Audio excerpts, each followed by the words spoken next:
Be sure to pick up Granny Smith.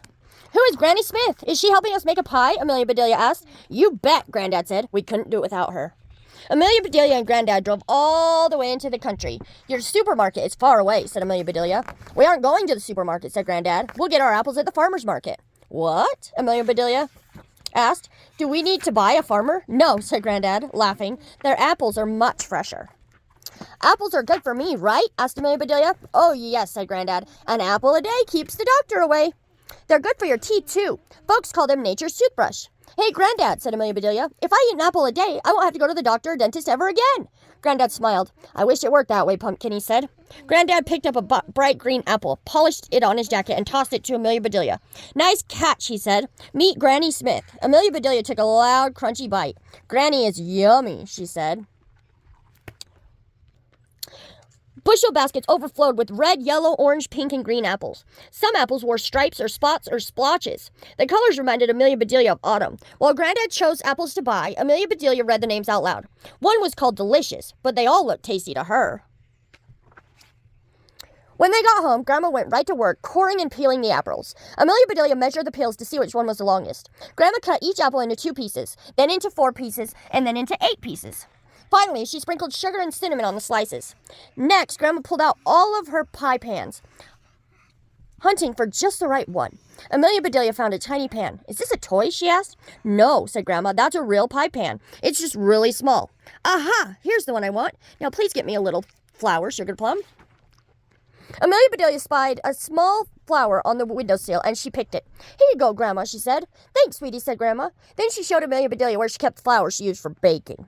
Grandma rolled out the dough. It got flatter and thinner. It got rounder and bigger. Grandma said, Careful, watch your fingers. Amelia Bedelia took her hands off the table. She watched her fingers very carefully. They looked pretty boring. She wondered why she had to do this to make an apple pie.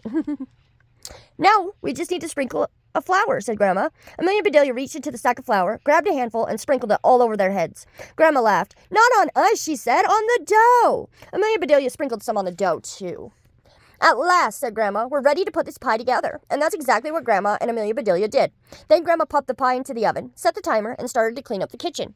That's when Amelia Bedelia had an idea. She took the leftover dough and rolled it into 2 small circles.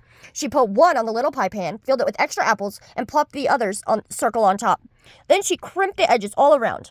A smudging of dough was left, so she made a little flower, a tiny daisy to decorate the top. Your mom and dad will be here soon, said Grandma.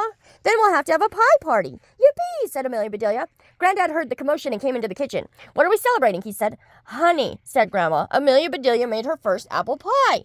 After Grandma took her pie out of the oven, Amelia Bedelia carefully and secretly slid hers in. I'm going to set this outside to cool, said Grandma.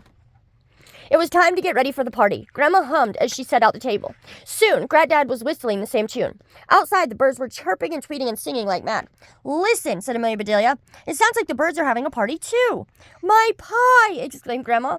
They all ran outside. The pie was covered with birds. Scram, hollered Grandma. Shoo, shoo. Amelia Bedelia took off her shoe and handed it to Grandma, but it was too late. Our pie, said Amelia Bedelia. Gone, said Grandma.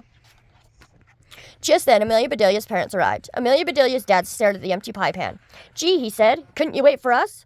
The birds ate our pie, said Amelia Bedelia. What birds? Asked her mom. I think they were swallows, said Granddad. They sure were, said Amelia Bedelia. They swallowed the whole thing. Well, sweetheart, said Amelia Bedelia's mother, let's imagine how good it would have tasted while we eat our ice cream. The whole family tried to enjoy the ice cream and not think about the pie, but it was just impossible.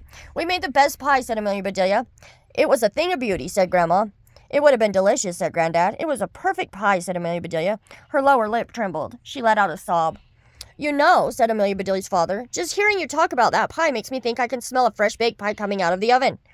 My pie! Exclaimed Amelia Bedelia.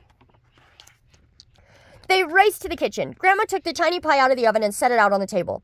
There it was, bubbling hot and baked to perfection. They all gathered around and gazed at it. It's absolutely perfect, said Amelia Bedelia's mother. Just like Grandma, said Granddad. Only smaller, said Amelia Bedelia. And you made it all by yourself, said Grandma. This time, said Amelia Bedelia's father, let's let the pie cool down in the house. But no one could wait. Grandma cut tiny pieces for everyone. She took one bite and declared, This is the best apple pie I have ever tasted. Amelia Bedelia's smile was so big that it was hard for her to eat. Thank you, Grandma, she said, and thank you, Granny. Granny who? Said Amelia Bedilia's mother. Granny Smith, said Amelia Bedilia. She made all of our apples in the first place. The end. Alright, guys, Amelia Bedilia's first apple pie. You can go take your AR test on this now. Good luck. I'll see you on the next one. Bye.